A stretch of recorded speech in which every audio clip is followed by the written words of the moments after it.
Olá pessoas, hoje nós vamos continuar a nossa volta ao mundo em 10 clássicos. Nós chegamos no quinto livro e na África do Sul, com Desonra, do J.M. Coetzee.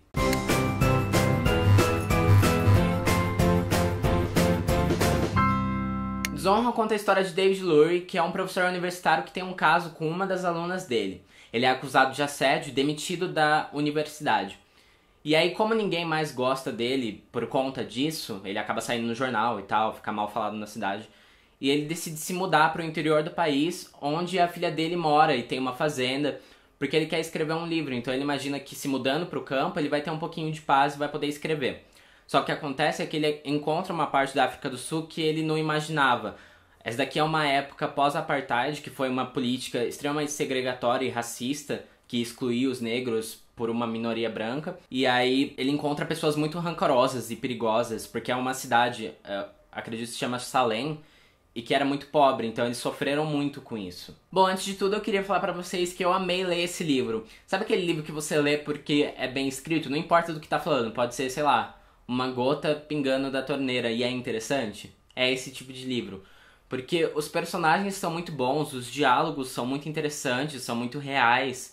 E as situações em que o autor coloca os personagens são muito extremas e você fica, oh meu Deus, o que vai acontecer? E isso é muito bom. E aí, o livro tem umas metáforas também que são muito bacanas. Eu separei uma só, que eu gostei bastante. Que o que acontece é que o David acaba arranjando tipo um bico num canil, que aí eles cuidam dos cachorros até determinado tempo. E se eles não são adotados, eles são sacrificados. E aí o David tinha que levar os cachorros sacrificados para um incinerador. E aí o autor escreve mais ou menos assim: o incinerador funcionava de segunda a sábado. No último dia ele descansava.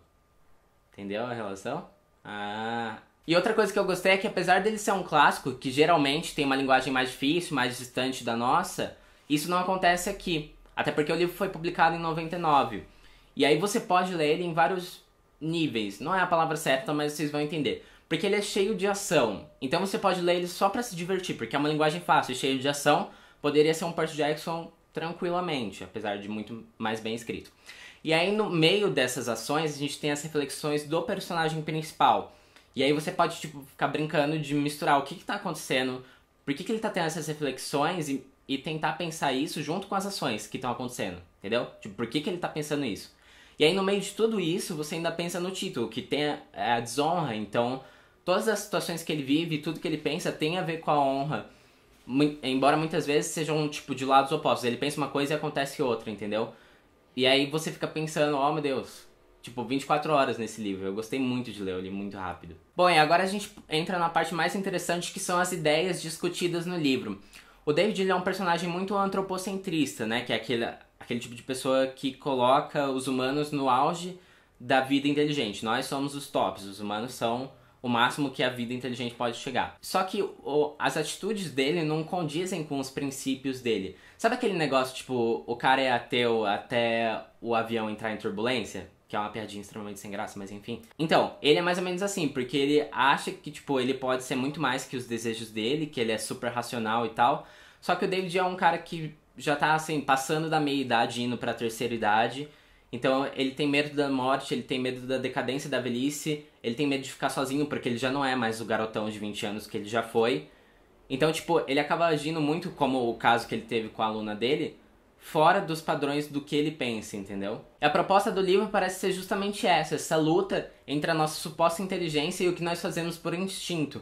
Porque a honra, ela seria essa única condição que nos torna humanos, ou seja, superiores na cabeça do personagem.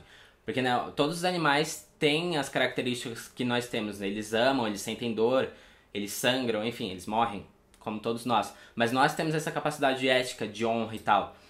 E o autor vai colocando isso em xeque o tempo inteiro. Ele vai colocando situações extremas e aí o amor, a raiva, enfim, acabam prevalecendo sobre a razão dele, entendeu? E falando um pouquinho sobre essa luta de ideais, vamos falar sobre as questões filosóficas que o livro aborda.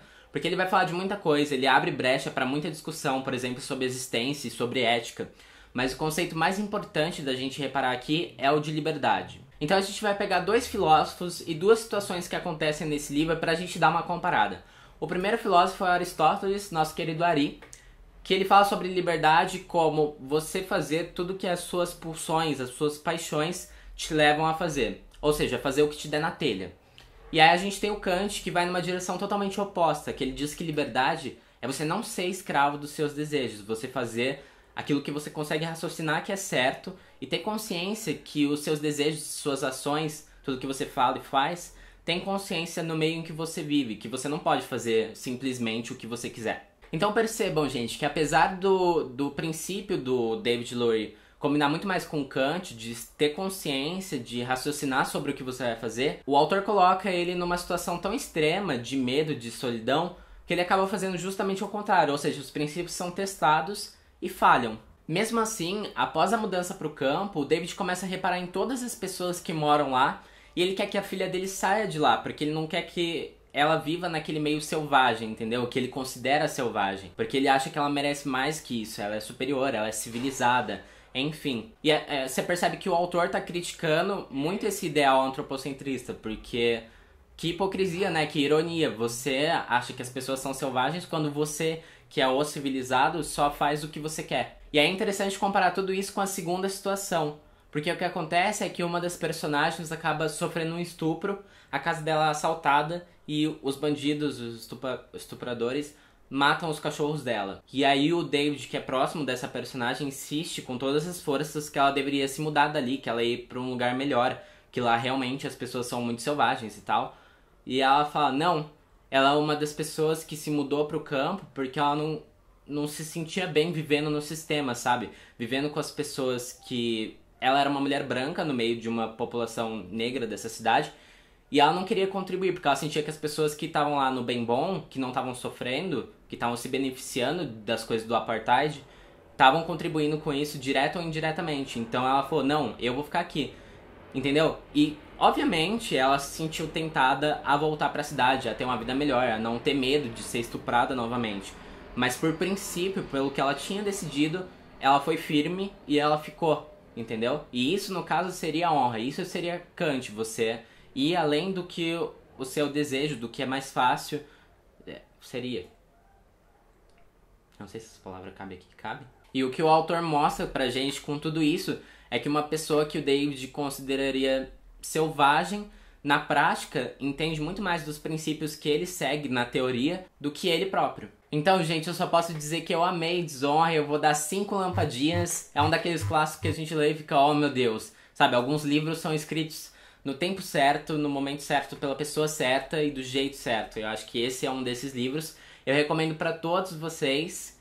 E é isso, um beijo e até a próxima. E para mais conteúdo sobre livros e literatura, continuem ligados no Cabine Literária e não se esqueça de se inscrever se você não é inscrito ainda no canal.